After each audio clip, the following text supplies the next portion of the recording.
పరిశుద్ధుడా, నా ప్రియ పరమ తండ్రి, ప్రభువా, ప్రాముఖ్యమైన వాక్య భాగంలోనికి మేము వస్తూ ఉన్నాం.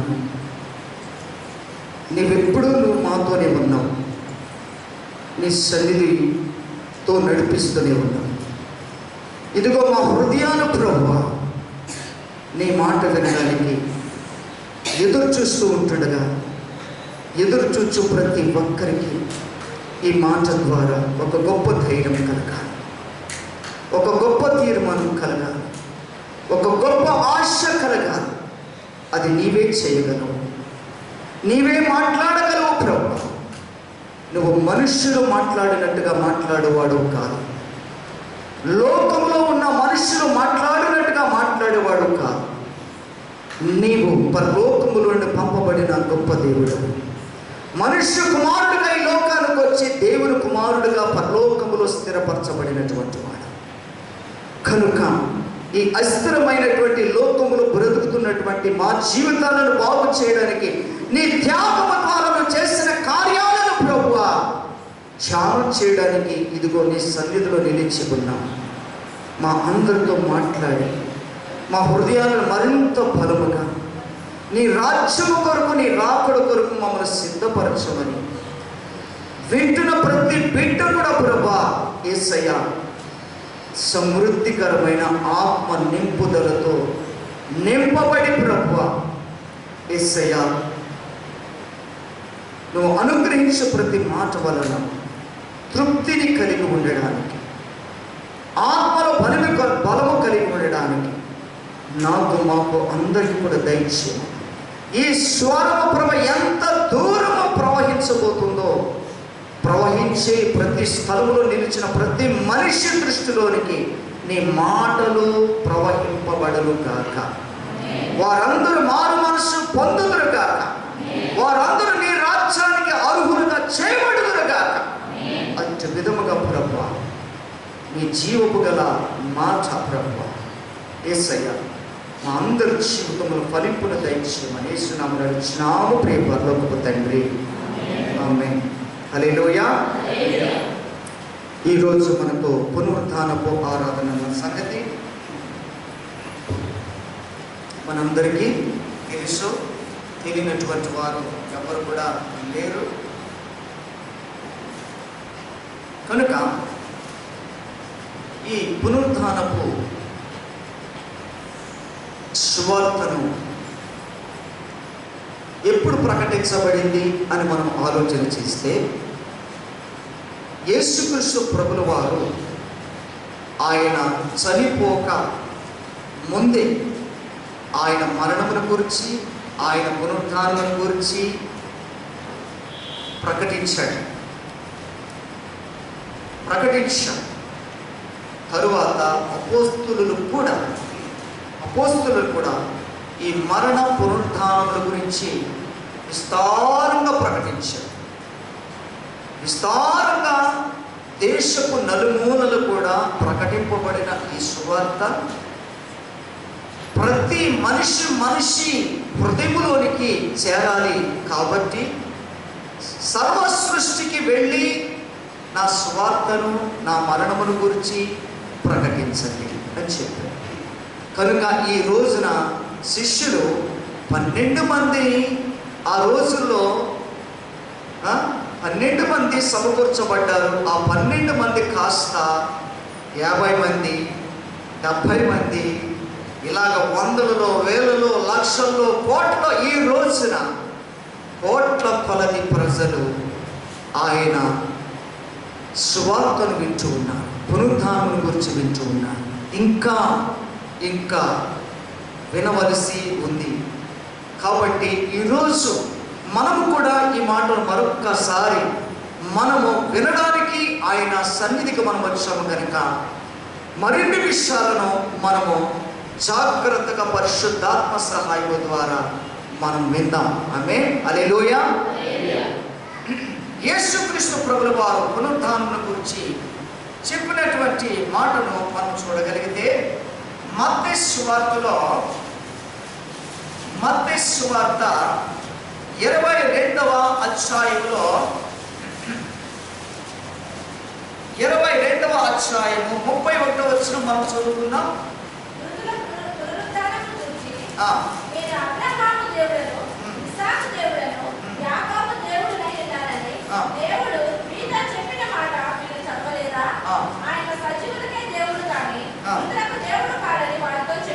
చాలు, ఏం బిడ్డలారా, ఈ మాటను గ్రహించండి.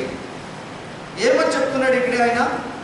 మృతుల పునరుద్ధానమును గూర్చి నేను అబ్రహాము దేవుడను, ఇస్సాకు దేవుడను, యాకోబు దేవుడనై ఉన్నాను. ఎందుకు ఆయన పునరుద్ధానమును గూర్చి, ఈ పితరుల గురించి ఆయన మాట్లాడవలసి వచ్చింది అని అంటే, ఆ యూదులలో ఉన్నటువంటి మైండ్ ఎలా ఉన్నదని అంటే, మాకిచ్చిన ఆజ్ఞలే గొప్పవి, మోషే ద్వారా ఇవ్వబడినటువంటి ధర్మశాస్త్ర గ్రంథమే గొప్పది, మేము దాని కొరకే కనిపెడుతున్నాం, అందులోనే ఉంటాం, అందులోనే బ్రతుకుతాం అన్నట్టుగా యేసుక్రీస్తు ప్రభుల వారు ఈ భూమి మీదకి వచ్చి తండ్రిని గురించి, పరలోకమును గురించి ప్రకటిస్తున్నప్పటికీ కూడా వారు విశ్వసించని, అంగీకరించని స్థితిలో వారు ఉంటుండగా, దేవుని బిడ్డలారా, ఇక్కడ ఒక కన్ఫర్మేషన్ మనకిస్తున్నాడు. ఎందుకంటే వారు అనుమానించినట్టుగా మీరు కూడా అనుమానించకూడదు, వారు ప్రశ్నలు వేసినట్టుగా మీరు ప్రశ్నలు వేయకూడదు, వారు నన్ను శోధించినట్టుగా మీరు శోధించకూడదు, వారు తప్పులు పట్టినట్టుగా మీరు తప్పులు పట్టకూడదు అని ముందుగానే యేసుక్రీస్తు ప్రభువు వారు చెబుతున్నటువంటి మాట ఏంటంటే, ఏ విధంగా కన్ఫర్మేషన్ ఇస్తున్నాడు అని అంటే, నేను అబ్రహాము దేవుడను, ఇస్సాకు దేవుడను, యాకోబు దేవుడనని దేవుడు మీతో చెప్పిన మాట మీరు చదవలేదా అని అన్నాడు. ఆ మాట పలికే ముందు ఏమున్నది అక్కడ? ముందు ఆ లైన్లో పునరుద్ధానమును గూర్చి ఏమనుంది అక్కడ మాట? పునరుద్ధానమును గూర్చి అన్ని అక్కడ పుస్తకం పెట్టి, పెట్టి అప్పుడు ఈ మాటలు పలుకుతున్నాడు. నేను అబ్రహాము దేవుడను, ఇస్సాకు దేవుడను, యాకోబు దేవుడను. ఎందుకంటే వారు మన పితరులు, వారు పరమ తండ్రి స్వరాన్ని, పరమ తండ్రి యొక్క కార్యాలను వారు ముఖాముఖిగా ఎరిగినటువంటి వారు అనుభవించినటువంటి వారు అనుభవించారు, కానీ వారు విన్నారు, కానీ వారిలో ఉన్న అనుభవము వారు తరాల తర్వాత వచ్చినటువంటి పిల్లల్లో, ఆ యూదుల్లో, ఇశ్రాయేలీలో లేదు. రోజులు గడిచిపోయే కొద్ది పరిస్థితులు కూడా మారిపోతుంటాయి కదా, క్రమాలు మారిపోతుంటాయి, పద్ధతులు మారిపోతుంటాయి. కనుక అది ఏ స్థితికి వచ్చేసింది అని అంటే, దేవుని బిడ్డలారా, నువ్వెవడివి మధ్యలో వచ్చి తండ్రిని అంటావు, దేవుడిని అంటావు, అదంటావు, ఇదంటావు అన్నట్టుగా వారు దేవుని యొక్క సువార్తను విరోధంగా మాట్లాడడం, తప్పులు పట్టడం, కేవలం చేయటం. ఈ రోజు విశ్రాంతి దినము కనుక ఈ రోజు నువ్వు అద్భుతాలు చేయకూడదు, సువార్త ప్రకటించకూడదు, ఎటువంటి క్రియలు చేయకూడదు అని తప్పులు పట్టడానికి ఎదురు చూస్తున్నటువంటి గుంపులు ఎక్కువైపోయినాయి ఆ రోజుల్లో. కనుక పరలోకమును గురించి ప్రకటిస్తున్నటువంటి సువార్త గురించి చెబుతున్నప్పుడే తప్పులు పట్టారు. ఇప్పుడు పునరుద్ధానమును గురించి ప్రకటిస్తే అసలు వింటారా? అంగీకరిస్తారా? దేవుని బిడ్డలారా చూడండి, వారికి తెలియదు. వారి పితరులు తెలుసుకున్నారు పునరుద్ధానమును గురించి, కానీ వీరికి తెలియదు. అందుకని వారిని బలపరచడానికి చెప్తున్నటువంటి మాట ఏంటిదనంటే, నేను అబ్రహాము దేవుడను, ఇస్సాకు దేవుడను, యాకోబు దేవుడను అని చెబుతూ ఏమన్నాడు? నేను మీతో చెప్పిన మాట మీరు చదవలేదా? ఆయన సజీవులకే దేవుడు గాని మృతులకు దేవుడు కాడని వారితో చెప్పాను. జనులు అది విని ఆయన బోధ ఆశ్చర్యపడిరి. ఆయన బోధకి ఏమయ్యారంట? ఆయన బోధ అటువంటిది. మరి ఆయన మాటలను జాగ్రత్తగా వింటే అది చిన్న మెసేజ్ అయినా పెద్ద మెసేజ్ అయినా 5 నిమిషాల మెసేజ్ అయినా మొన్న 7 మాటలు మాట్లాడినప్పుడు 2 నిమిషాలు ముగించారు, 3 నిమిషాలు ముగించారు, 10 నిమిషాలు ముగించారు. అంటే వాళ్ళకి చేత కాదన్నట్టు కాదు. అక్కడ సమయము లేక వారు అలాగా అడ్జస్ట్ అవ్వాల్సి వచ్చింది చివరి సమయంలోకి వచ్చేటప్పుడు. అంటే ఆ 2-3 నిమిషాలు మాట్లాడినా కానీ ఏమున్నది అందులో? బలమైన వర్తమానం ఉంది. యేసు క్రీస్తు గురించినటువంటి మాటలు ఉన్నాయి. కాబట్టి దేవుని బిడ్డలారా, గంటల తరబడి మాట్లాడినా దేవుని మాటలే ఉంటాయి, 5 నిమిషాలు మాట్లాడినా దేవుని మాటలే ఉంటాయి. కానీ మనము ఇక్కడ ఆలోచించవలసింది ఏంటంటే, లేదంటే ఆ బ్రదర్ చక్కగా 6 గంటలు చెప్పాడు కాబట్టి చాలా బాగుంది, 3 నిమిషాలు చెప్పాడు బాగలేదు అంటానికి వీల్లేదు. తీర్మానాలు తీర్చకూడదు, ఎవరు తీర్పు తీర్చకూడదు. దేవుని బిడ్డల అందులో దేవుని మాట ఉందా లేదా, దేవుని నడిపింపు ఉందా లేదా అనేది మనము చూడాలి. అదే మనం చూడాలి. కాబట్టి దేవుని బిడ్డలారా, మరి ఆయన ఏమంటున్నాడు?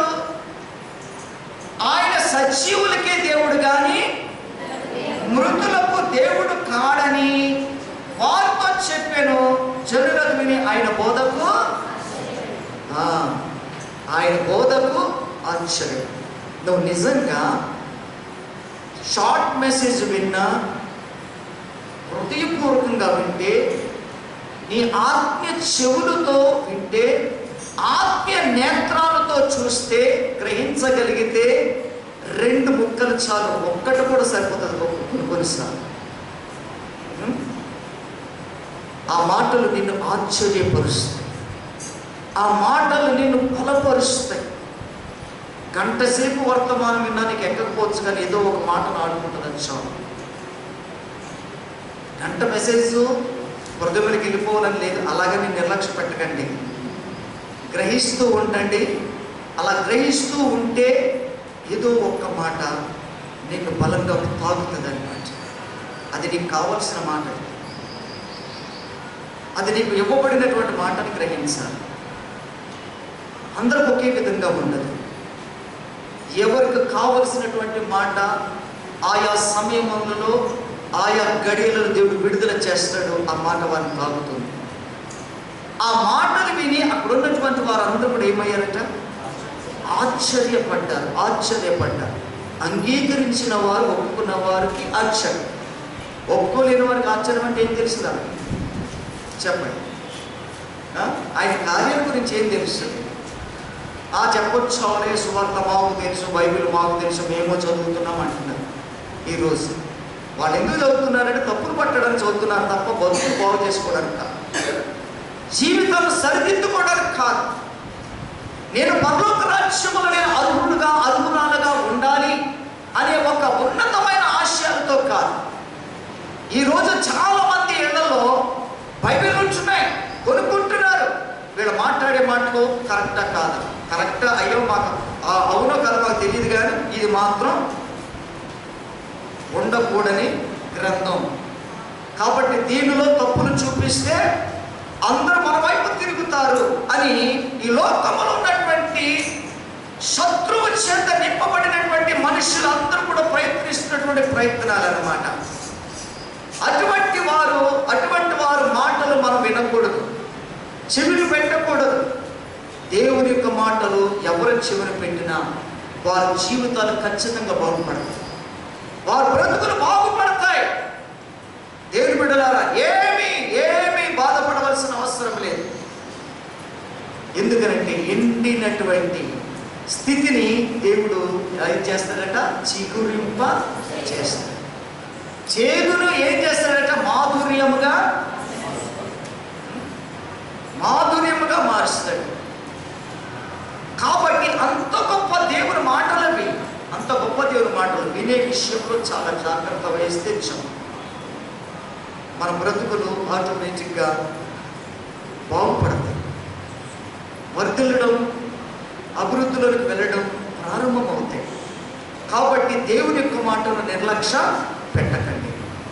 ఇక్కడ దేవునిని అంగీకరించినటువంటి వారి యొక్క స్పందన ఎలా ఉన్నదనంటే వాళ్ళకి ఆశ్చర్యంగా ఉంది. అవునా, ఎప్పుడు వినలేదు ఇటువంటి మాటలు, ఎప్పుడు చదవలేదేంటి? ఎంతసేపు ఆ పదార్థులు పదార్థులు పదార్థులు అనుకుంటూ అవే చదువుకుంటూ వచ్చావు రిపీటెడ్గా. కనీసం పదార్థులు ఆ 10 మాటల్లో కూడా వారి జీవితాలను పరీక్ష చేసుకుంటే ఎక్కడో తప్పులు. దొరికిన వాళ్ళేడు యవనస్తుడు యేసు ప్రభు దగ్గరకు వచ్చి ఏమన్నాడు? అయ్యా, నేను నిత్యరాజ్యంలోనికి వెళ్ళాలి, నాకు నిత్యరాజ్యం కావాలి, నన్ను ఏం చేయమంటావు అంటే 10 ఆజ్ఞలు పాటించాలి ఆయన అని చెప్పాడు. నేను చిన్నప్పటి నుంచి బాగా నేర్చుకున్నాను, బాగా చదివాను, కట్టతో చెప్పంటారా అని చెప్పేసి కటకట చెప్పేస్తున్నాడు. అన్నీ బాగున్నాయి ఆయన, కానీ ఒక పొదుగా ఉంది. అది నీకు తెలియదు, మరి అది నీకు తెలియదు. చెప్పేవాడి దగ్గరకు వస్తేనే మన మన యొక్క లోపాలు తెలుస్తాయి, మన బలహీనతలు తెలుస్తాయి. చెప్పేవాడి దగ్గరకు వస్తేనే, ఆయన సన్నిధికి వస్తే తెలుస్తాయి, ఆయన ఆయన ఆయన మందిరంలోనికి వస్తే తెలుస్తాయి. కాబట్టి దేవుని బిడ్డలారా, దేవుడు చెప్పాడు ఒకటి పొదువుగా ఉంది.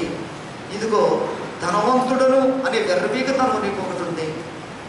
దానివల్ల నా జీవితాలు బ్రతికేస్తానని ఒక పక్కన మైండ్ ఉంది, ఒక ప్రక్కనేమో నేను పరలోకానికి వెళ్ళిపోతాను అనే ఆలోచనతో వచ్చావు. నువ్వు అదంతా వేసి పేదలకు పంచిపెట్టి నా దగ్గరికి రాని, అప్పుడే నిజమైన సమర్పణతో కూడిన హృదయముగా నాకు కనబడుతుందండి. కాబట్టి అలాగే ఇవ్వడం ఇష్టం లేదట. ఎసరబడి వెళ్ళిపోయాడు. నువ్వు వద్దు, నీ రాజ్యం వద్దు అనుకుంటూ విడిచిపెట్టి వెళ్ళిపోడేసాయి. చాలామంది అలా విడిచిపెట్టి వెళ్ళిపోయినా చాలామంది ఉన్నారు. అమ్మా, ఇది సరైనది కాదమ్మా, సరైన బ్రతుకు కాదు, సరైన మాటలు కాదు, సరైన పద్ధతులు మార్చుకో, క్రమపరుచుకో, దేవునికి భయపడు, వాక్యానికి లోబడు అని చెప్తుంటే ఈయనకే తెలిసినట్టు మాట్లాడుతున్నాడు. ఈ సంఘం ఇంకో సంఘం అనుకొని వెళ్ళిపోయినటువంటి వాళ్ళు అనేకులు ఉంటున్నారు ఈ రోజున. కాబట్టి దేవుని బిడ్డలారా, సంఘాల నుండి సంఘం మార్చిన, పాస్టర్ మార్చిన బైబిల్ని ఎవరు మార్చలేరండి. అది గుర్తుపెట్టుకోండి. దేవుని మాట ఎక్కడికి వెళ్ళి ఒకటే ఉంటుంది, మార్పు ఏముండదు. స్వరం డిఫరెంట్ ఉండొచ్చేమో, మనిషి మాట్లాడే స్వరం, కానీ వర్తమానం ఒకటే ఉంటుంది. కాబట్టి మనం వ్యత్యాసాలు చూడొద్దు దేవుని యొక్క మాటలు. అక్కడ విన్నటువంటి వారందరూ కూడా ఏమయ్యారట? ఆశ్చర్యపడ్డారు. ఇది దేవుడు బోధించినటువంటి బోధ, పునరుద్ధారణను గురించి. యోహాను సువార్తలో 11వ అధ్యాయంలో, యోహాను సువార్త 11వ అధ్యాయంలో ఆయన అంటున్నటువంటి మాట ఏంటంటే, మార్తతో మరియమ్మతో అక్కడ చెప్తున్నాడు. ఆయన ఏమని చెప్తున్నాడంటే 23వ వచనం 24వ వచనం, యేసు నీ సహోదరుడు మరలా లేచునని ఆమెతో చెప్పగా,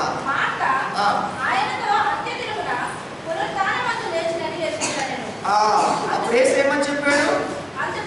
అందుకు యేసు చెప్పిన మాట ఏంటంటే, పునరుద్ధానమును జీవమును నేనే, నా యందు విశ్వాసం ఉంచేవాడు చనిపోయినా కానీ ఏమవుతాడట?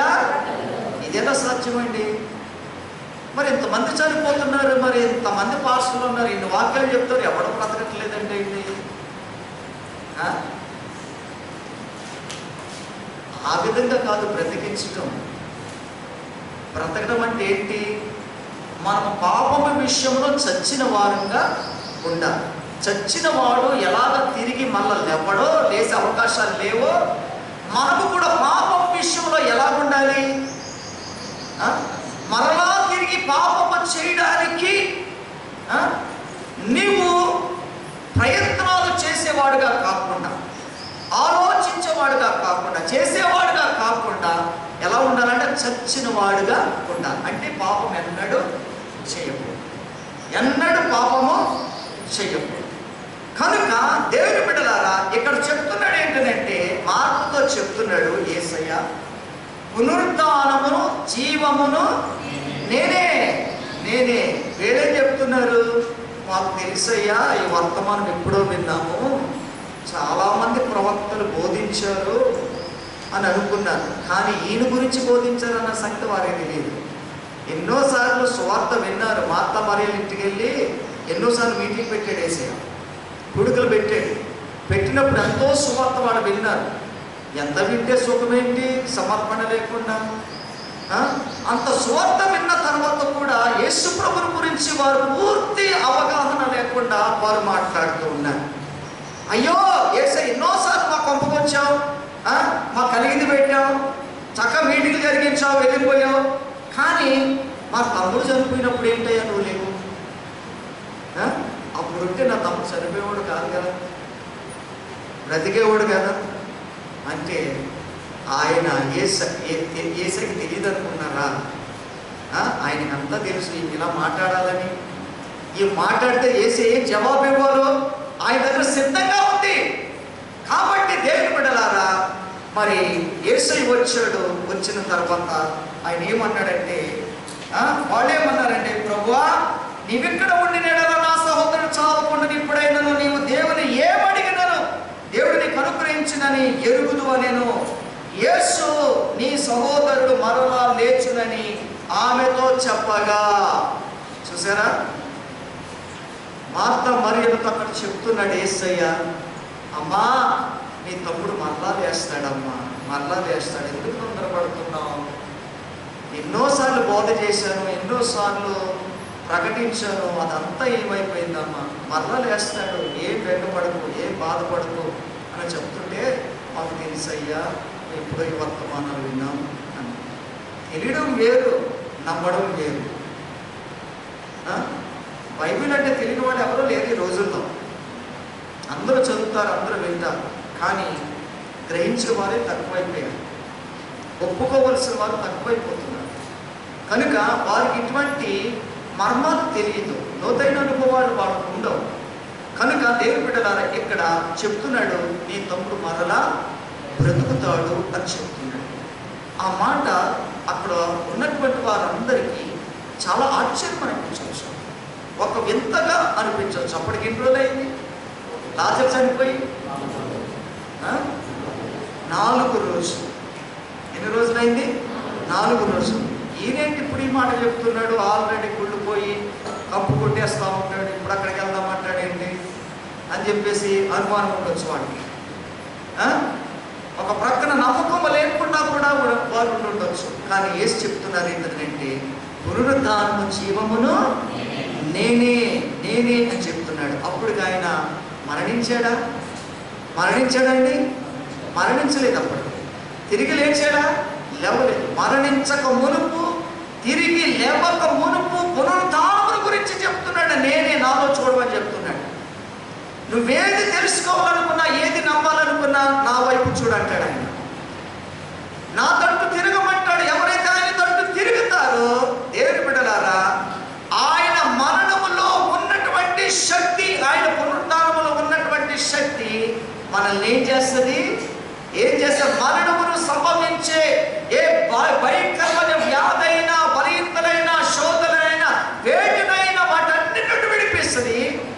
పునరుద్ధానము అనే శక్తి, అనే బలము దేవుని బిడ్డలారా యేసయ్యలో మనం చూడగలిగితే అదే పునరుద్ధానం మనము కూడా ధరించుకుంటాం. ఆ విషయం చెప్తున్నాడు. అమ్మా పునరుద్ధానము జీవమును నేను ఇక్కడ ఉన్నాను కదా, నేను ఇక్కడ ఉన్నాను కదా, తిరిగి లేపగలిగే శక్తిమంతుడను, జీవమును పెట్టినటువంటి దేవుడు నేను ఇక్కడున్నాను కదా అని ఇండైరెక్ట్గా ఆయన మాట్లాడుతున్నాడు. కానీ వారికి నమ్మసక్యంగా అనిపించలేదు. చివరికి సమాధి దగ్గరికి తీసుకెళ్ళాడు. తీసుకెళ్ళిన తర్వాత ఒకే ఒక్క మాట పలికాడు ఆయన, లాజరు గెడప్ అన్నాడంతే. ఏమన్నాడు ఆయన? పైకి లేమన్నాడు. ఆయన పైకి లేమన్నాడు. ఒకే మాట, ఒకే మాట, ఒకే మాట. ఏం జరిగింది తన జీవితంలో? పునరుద్ధానము కలిగింది. పునరుద్ధానము కలిగింది. లేచినటువంటి వారిలో ఏముంది? జీవం ఉంది. ఆమేన్, హల్లెలూయా, హల్లెలూయా. ఏం బిడ్డలారా, మనం అనుకుంటూ ఉండవచ్చు, లాజరు ఆ రోజు చనిపోయాడు కాబట్టి మరి నువ్వు కూడా వెళ్ళి రుజువు చేసావు, ఇప్పుడు నా జీవితం నేను ఎంత చూడాలని అనుకుంటున్నారా? అనుకుంటున్నారా? మనము కూడా చనిపోయాం, మీకు తెలుసుకోలేదు. యేసుని నమ్మిన వారందరూ చనిపోయారు. ఎవరైనా బ్రతుకున్నారే? బతుకున్న కూడా ఒకసారి మాట్లాడండి. హల్లెలూయా. ఏం బిడ్డ మనమందరూ పాపం విషయంలో చనిపోయి. కాబట్టి ఇప్పుడు మనలో ఉన్నది ఏంటి? దేవుని యొక్క జీవం. మనలో ఉన్నదేంటి? దేవుని యొక్క జీవం. ఆ జీవము ఏం చేస్తుందనంటే ఒకరోజు మనల్ని లేపుతుంది. పునరుత్థానంలోనికి దేవుడు తీసుకెళ్ళిపోతున్నాడు మనందరూ కూడా. ఈ వర్తమానం యేసయ్య జీవితంలో జరగక మునిపే బోధించాడు లోకానికి బోధించాడు. హల్లెలూయా. 1వ కొరింథీయులకు రాసిన పత్రిక 15వ అధ్యాయం. 1వ కొరింథీయులకు రాసిన పత్రిక 15వ అధ్యాయము 1 నుండి మనం చదువుకుంటే,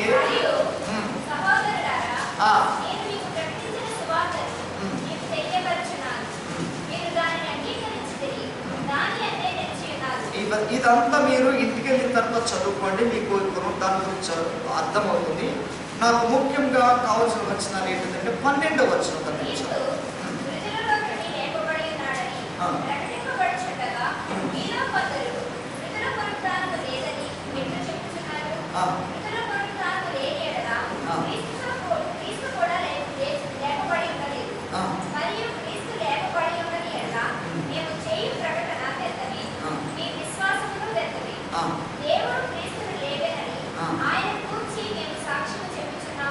తర్వాత దేవుని బిడ్డలారా, ఇక్కడ ఈ సువార్త ప్రకటిస్తుంది ఎవరో తెలుసా? ఎవరు ప్రకటిస్తున్నారు?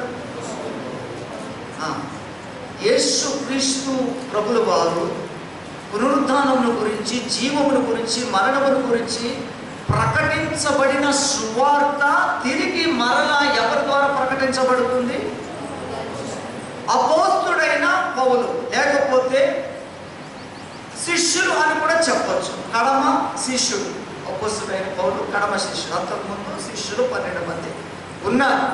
వారు కూడా పునరుద్ధానం గురించి ప్రకటించారు. ముందు యేసయ్య ప్రకటించాడు, పునరుద్ధానం గురించి జరగక మునిపే ప్రకటించాడు. ఇది జరిగిన తర్వాత, ఆయన మరణించి తిరిగి లేచిన తర్వాత శిష్యులనబడిన వారు లేక అపోస్తులు అనగా పంపబడిన వారు సువార్త ప్రకటించడానికి, ఆయన మరణమును గురించి, ఆయన జీవమును గురించి, ఆయన పునరుత్థానమును గురించి ప్రకటించబడుతున్నటువంటి అపోస్తుల బోధ. ఇది అపోస్తుల బోధ.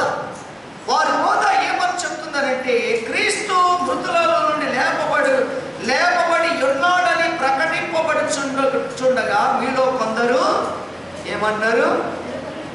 మృతుల పునరుద్ధానము లేదని ఎట్లా చెప్పుచున్నారు? ఇదే క్వశ్చన్ యేసయ్య కూడా ఎదురైంది, ఇక్కడ అపోస్తులకు కూడా ఎదురైంది. ఆ ఎదురైనప్పుడు యేసయ్య చెప్పిన జవాబు ఏంటి?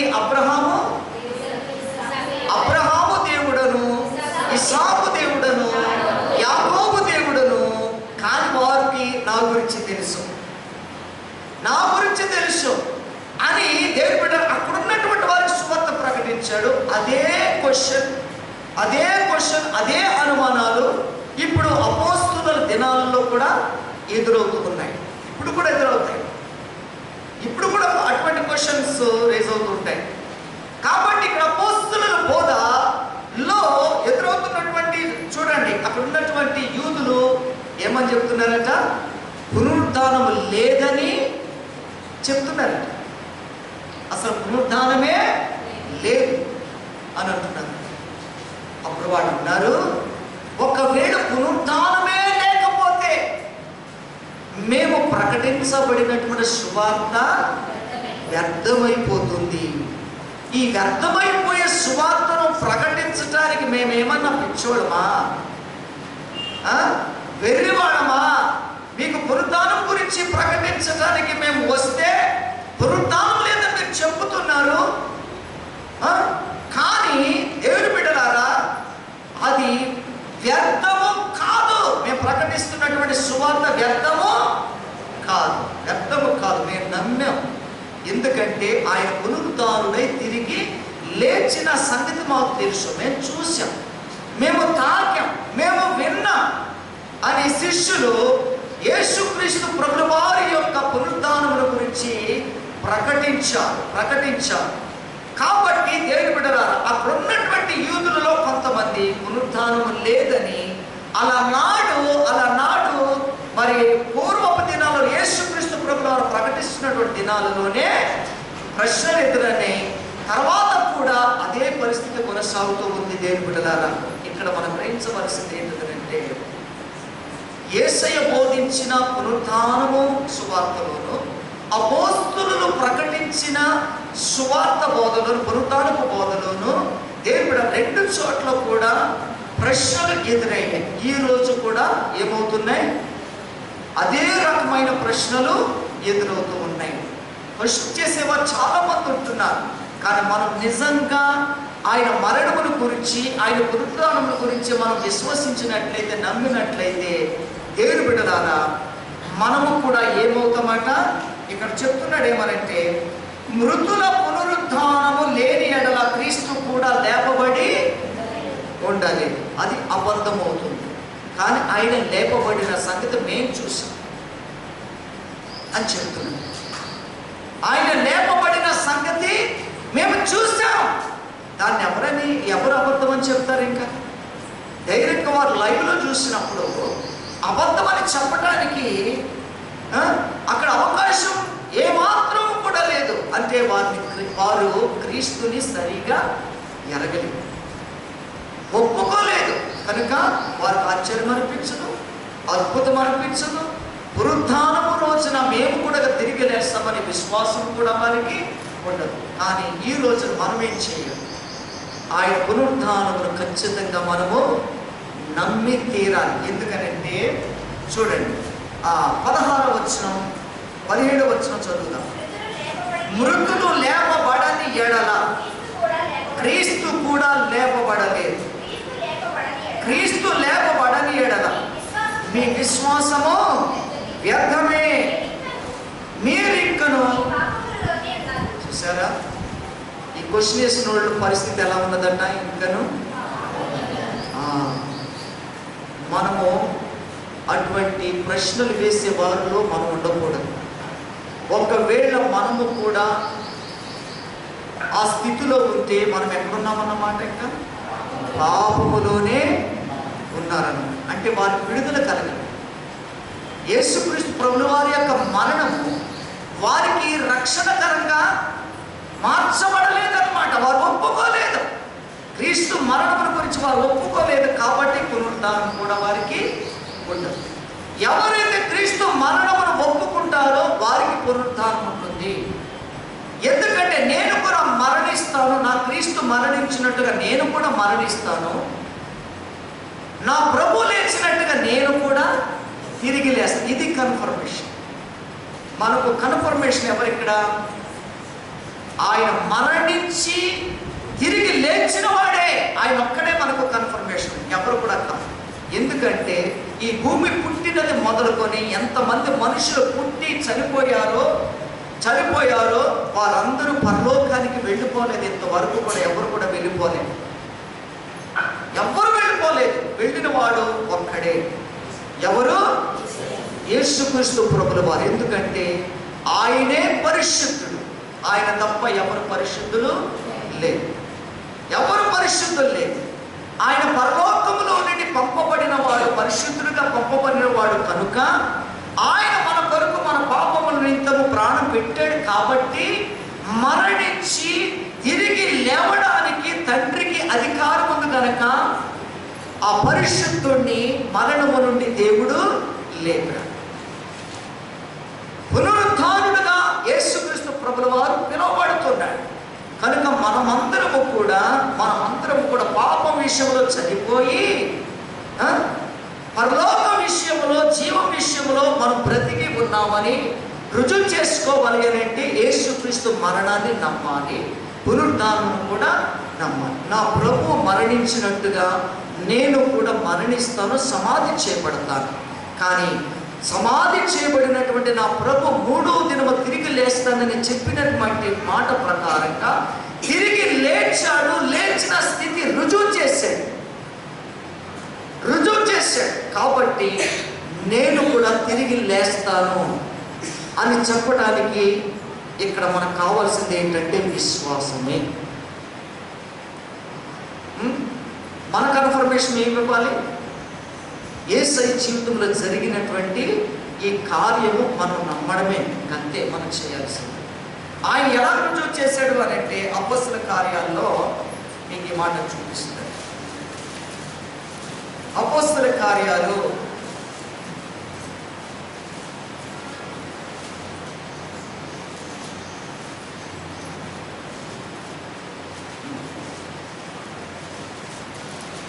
1వ అధ్యాయం 2-3 వచనం.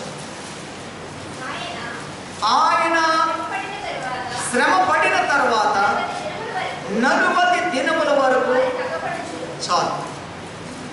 శ్రమ పడిన తర్వాత అనగా మరణించిన తర్వాత, ప్రాణం పెట్టిన తర్వాత, పునరుద్ధారణ తిరిగి లేచిన తర్వాత ఎన్ని దినాలు కనపడ్డాడంటే భూమి మీద?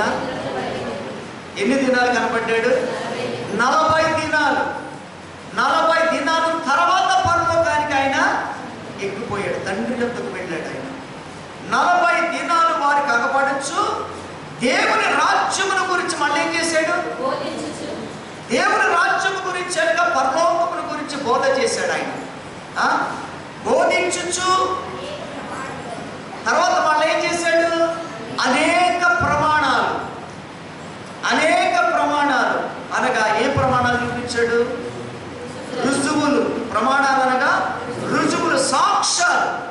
ఏంటి సాక్ష్యాలంటే చేతుల్లో దిగబట్టబడినటువంటి గాయాలు, ప్రక్కల్లో దిగబట్టబడినటువంటి బళ్ళెపు పోటులు, కాళ్ళలో గుర్చబడినటువంటి మేకులు, ఇవి దేవుని బిడ్డల రుజువులు అన్నమాట. నేను తిరిగి లేచనడానికి ఇంకా నమ్మకం ఏం కావాలి? ఇంకా నమ్మకం ఏం కావాలి? దేవుని బిడ్డలారా, అంతకంటే ఇంకా నమ్మకం ఏమి అవసరం లేదు. తోమా ఉన్నాడు, డిఫరెంట్. చెప్తే నమ్మలేదు. మీరు చెప్తే నేను నమ్మేస్తానా ఏంటి? నాకు రుజువు కావాలి, నాకు ఒక ప్రత్యేకమైన రుజువు కావాలన్నాడు. ఏంటి రుజువు అని అంటే, ఎలా చెక్ చేస్తావు అని అంటే, నా వేలు తీసుకెళ్ళి గాయాల్లో పెడితే తప్ప నేను నమ్మనన్నాడు. అంత కన్ఫర్మేషన్ కావాలండి, సామాన్యుడు కాదు. దేవుని బిడ్డలారా, మనమందరము కూడా అలా చేయాల్సిన అవసరం లేదు. దేవుడు ప్రకటిస్తున్న బోధ ప్రకారంగా మనం విశ్వసించడమే నమ్మం. మనము దేవునికి రుజువు. ఆయన మరణమును గురించి, ఆయన పునరుద్ధానమును గురించి, దేవుని బిడ్డలారా ఆయన రాజ్యమును గురించి మనము కూడా అదే క్రమములో తండ్రి యొద్దకు వెళతాము అనడానికి. ఎవరు ఇంతవరకు పరలోకమునకు ఎక్కబోలేదని వాక్యాలు సెలవిస్తున్నాయి. ఆయన మాత్రమే పరలోకానికి వెళ్ళాడు. పరలోకమునకు వెళ్ళినటువంటి ఆ దేవాది దేవుని తిరిగి భూమి మీదకి రాబోతున్నాడు. ఎవరి కోసం? ఎవరైతే ఆయన మరణమును గురించి విన్నారో, ఆయన పునరుద్ధానం గురించి విన్నారో, విన్నటువంటి వారు మొదటి వారు ఎవరు? లేపబడే క్రమములో మృతులు. ఎవరు లేపబడతారు? మృతు నొందిన మృతులు ధన్యులు అని వాక్యం ఉంది. ఎవరైతే మనకంటే ముందు భూమి మీద పుట్టినటువంటి ప్రతి మనుష్యుడు ఈ రోజు వరకు ప్రభుని అంగీకరించి ఎంతమంది అయితే చనిపోయారో వారందరూ కూడా ఒక చోట ఉంచబడ్డారు. వారందరూ కూడా ఏమవుతారట? లేపబడతారు. మొట్టమొదటిగా లేపబడేది వాళ్ళే ప్రభు వచ్చినప్పుడు. ప్రభు భూమి మీదకి మధ్యాకాశంలోనికి వచ్చేటప్పుడు పూర్వ శబ్దము, ఆ దేవదూతల సైన్యము గొప్ప ఆర్భాటముతో, గొప్ప శబ్దముతో, నాట్యాలతో, సంగీతాలతో, పెద్ద ఆర్భాటముతో, సంబరముతో ఆయన రాబోతూ ఉంటుండగా ఆ శబ్దము విని మొదటగా ఎవరు లేపడతారట? మనకంటే ముందు చనిపోయినటువంటి వారు లేపడతారు. ఆ తర్వాత క్రమమును సజీవులుగా ఉన్నటువంటి మనము ఒకవేళ ఈ క్షణములోనే ఆయన వచ్చేస్తే ఎంతమంది నమ్మిక ఆయన మరణముల మీద, పునరుద్ధానం మీద ఉంచుతారో ఆ నమ్మకత్వం ఉంచినటువంటి వారందరూ కూడా ఉన్న పడంగా అలాగే ఎత్తబడిపోతుంటారు అన్నమాట. ఒకవేళ ఆ నమ్మకం లేని వారు ఎవరైనా ఉండాలనుకోండి, పక్కన మిగిలిపోతుంటాడు. ఇక్కడే మిగిలిపోతాడు. పక్కన చూసుకుంటే ఏమైపోయారు? వెనకోళ్ళు చూసుకుంటే కనపడరు, ముందోళ్ళు చూసుకుంటే కనపడరు. రోదన గుండెలు బాదుకుని ఏడుస్తారు. అయ్యో నా ప్రభు వచ్చేసాడు, వెళ్ళిపోయాడు, వీళ్ళు కూడా వెళ్ళిపోయాడు, నా పరిస్థితి ఏంటి అంటే సమాధానం ఎవరెవరు. సువార్త ప్రకటన ఉండదు, బైబిల్ ఉండదు. మరొక్కసారి బాప్తిస్మం ఇవ్వండి అంటే బాప్తిస్మం ఇవ్వరు, మరొక్కసారి ప్రకటించండి అంటే ప్రకటించరు. క్లోజ్డ్. ప్రకటన ఉండదు, సువార్త ప్రకటన. ఆయన రావడం మొదలు పెట్టాడు అంటే కనురెప్పపాటును మరలా అది జరిగే కాదు. కనురెప్పపాటు అంటే అసలు నేను ఊహిస్తావా? నీకు తెలియకుండానే రెప్పబడుతుంది, అలాగే వచ్చేస్తాడు ఆయన. కాబట్టి మనమందరం కూడా ఎలా ఉండాలి? ఆయన రాకడ క్షణములో, ఆ గడియలో మనము ఆయన మరణమును గురించి, ఆయన పునరుద్ధానమును గురించి నమ్మిక కలిగి ఉండాలి. నమ్మిక కలిగి ఉండాలి. ఆమేన్. హల్లెలూయా, హల్లెలూయా. కాబట్టి అటువంటి నమ్మకత్వముతో ఉన్నట్లయితే మనమందరము కూడా యేసుక్రీస్తు ప్రభుల వారు పునరుద్ధానుడుగా లేపబడిన ప్రకారం మనము కూడా లేస్తామనే ధైర్యము, ఒక ఖచ్చితమైన నిర్ధారణ, విశ్వాసం మనమందరం కలిగి ఉందాం. ఇటు వాక్యం దేవుడు మన విడికిడం దీవించి ఆశీర్వదించును గాక. ప్రార్థన చేసుకుందాం. కళ్ళు మూసుకోనండి, కళ్ళు మూసుకోనండి.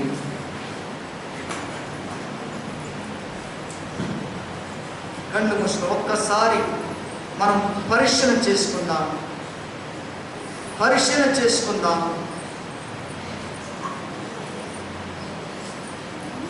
నిజంగా ఎంత నమ్మకత్వం కలిగి ఉన్నాం అనేది ఈరోజు ప్రభుని రుజువులను, నీ సాక్ష్యాన్ని, నీ యొక్క సమర్పణను ప్రభు చూస్తాడు. ఆయన ఏ పాపము చేయలేదు, ఎవరికి అన్యాయం చేయలేదు, ఎవరిని మోసం చేయలేదు.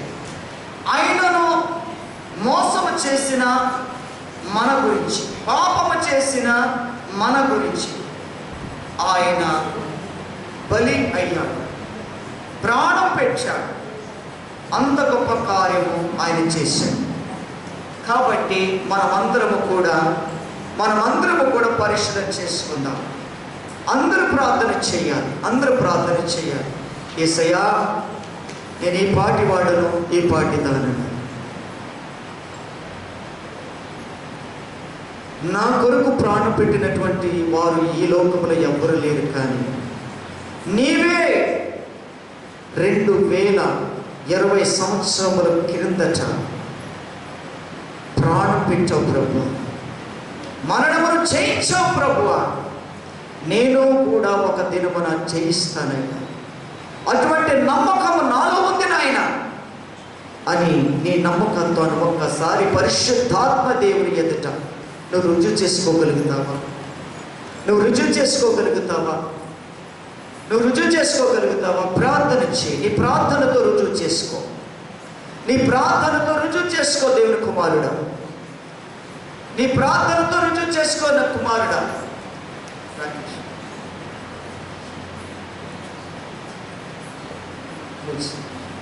నీ ప్రార్థనతో రుజువు చేసుకో.